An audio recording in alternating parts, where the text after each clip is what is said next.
అందరికీ నమస్కారం. సూటుగా సుత్తి లేకుండా ఒక వాస్తవ అనాలిసిస్ చేద్దాం.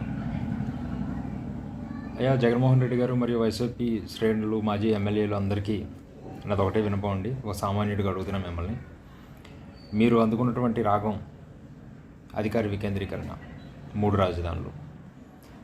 Very good. మీరు అందుకున్నటువంటి 3 రాజధానుల అంశం సంబంధించి మీరు ఎంత అధికార వికేంద్రీకరణ చేయగలిగారు 3 రాజధానుల్లో? 3 రాజధానుల్లో ఎంత పారిశ్రామికీకరణ మీరు తీసుకురాగలిగారు?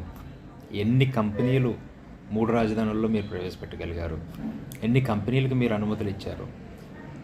ఎన్ని వేల కోట్లు, లక్షల కోట్లు ఆంధ్రప్రదేశ్కి మీ పరిపాలనా సమయంలో ఆంధ్రప్రదేశ్కి తరలి వచ్చాయి? ఎంతమంది అన్ఎంప్లాయీస్కి మీరు ఎంప్లాయ్మెంట్ క్రియేట్ చేయగలిగారు? వాలంటీర్లు, అప్పడాలు, నూడిల్స్ కాకుండా ఎంత తయారీ రంగాన్ని మీరు ప్రోత్సహించారు? తయారీ రంగానికి సంబంధించి ఎన్ని పరిశ్రమలు మీరు అనుమతించారు? అలాగే నిర్మాణ రంగానికి సంబంధించి ఎన్ని పరిశ్రమలు మీరు తీసుకుని వచ్చారు? ఐటీ రంగానికి సంబంధించి ఎన్ని కంపెనీలు మీరు తీసుకుని వచ్చారు? అటు విశాఖపట్నం కావచ్చు, ఇటు అమరావతి కావచ్చు, అటు కర్నూలు కావచ్చు.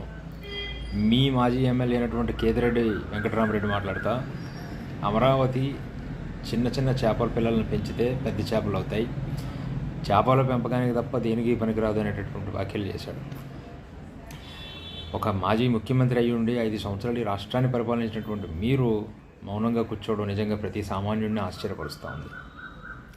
మీ మాజీ ఎమ్మెల్యే అయినటువంటి ఆర్కే రోజా నోటుకొచ్చినల్లా మాట్లాడుతూ విపరీతమైనటువంటి విచ్చలవిడి వ్యాఖ్యలు చేయడం, ఆ వ్యాఖ్యల్ని మీరు సమర్థించడం మరియు మౌనం వహించడం నిజంగా ప్రతి సామాన్యుడిని కూడా ఆశ్చర్యపరుస్తూ ఉంది.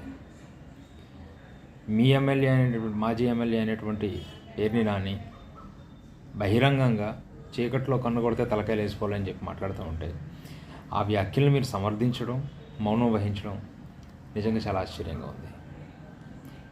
మీ పరిపాలనకు సంబంధించి మీకు ఏ ప్రశ్న మీకు వినిపించినప్పుడు మీరు వినడానికి సిద్ధంగా లేరు. ఫస్ట్ మీరు సెలెక్ట్ చేసుకున్నటువంటి విలేకరులతో మీరు డిజైన్ చేసినటువంటి ప్రశ్నలు మాత్రమే అడిగించుకుంటున్నారు తప్ప సామాన్యుడికి అవసరమైనటువంటి ఏ ఒక్క ప్రశ్న కానీ ఏ ఒక్క సమాధానం కానీ మీరు ఎవరికి చెప్పట్లేదు. 5 ఏళ్ల మీ పరిపాలనలో మీరు చేసినటువంటి పారిశ్రామిక అభివృద్ధి ఎంత అనే దాని మీద ఖచ్చితంగా మీరు చెప్పాల్సినటువంటి బాధ్యత, అవసరం ఈ రోజున మీకు ఉంది. మీ ఆన్సర్ వినాల్సినటువంటి ఆవశ్యకత ఈ రాష్ట్రం మొత్తానికి ఉంది. రప్ప నరుకోవడం, చీకట్లో కనుగొడితే పని అయిపోవడం ఇవన్నీ సెకండరీ. ప్రజా సమస్యలు, ప్రజా అభివృద్ధి ప్రైమరీ. జై హింద్.